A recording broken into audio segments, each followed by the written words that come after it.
welcome back to BuonaPappa. Today we are going to prepare together a gluten-free, loaded with nutrients baby puffs recipe.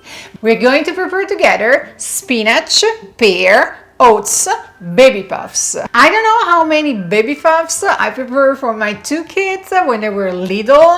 It's such convenient snack that you can give at any time, and the babies, they can even play with the puffs before enjoying them.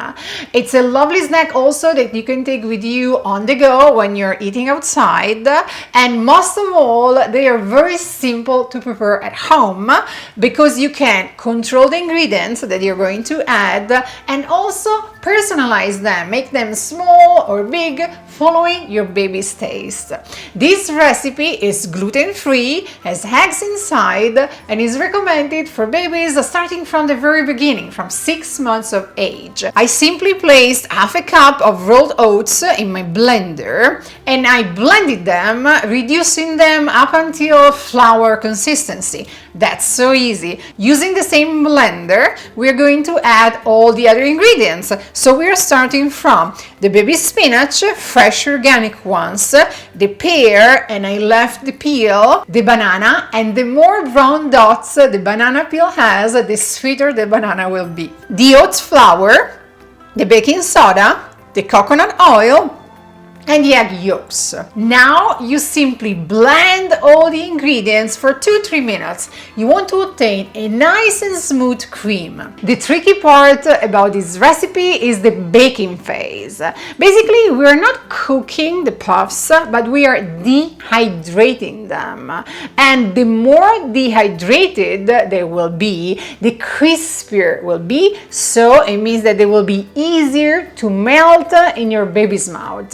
That's the most common question that I receive on my blog. Will the baby puffs melt in my baby's mouth? Yes, if they are properly dehydrated, baked, and cooked. How to do it? I already lined a baking sheet with some parchment paper, and using a teaspoon, you're going to create small, tiny dots, one next to the other, as big or as small as your baby likes. Then we're going to bake our puffs in the preheated oven at 350 degrees for 10 minutes.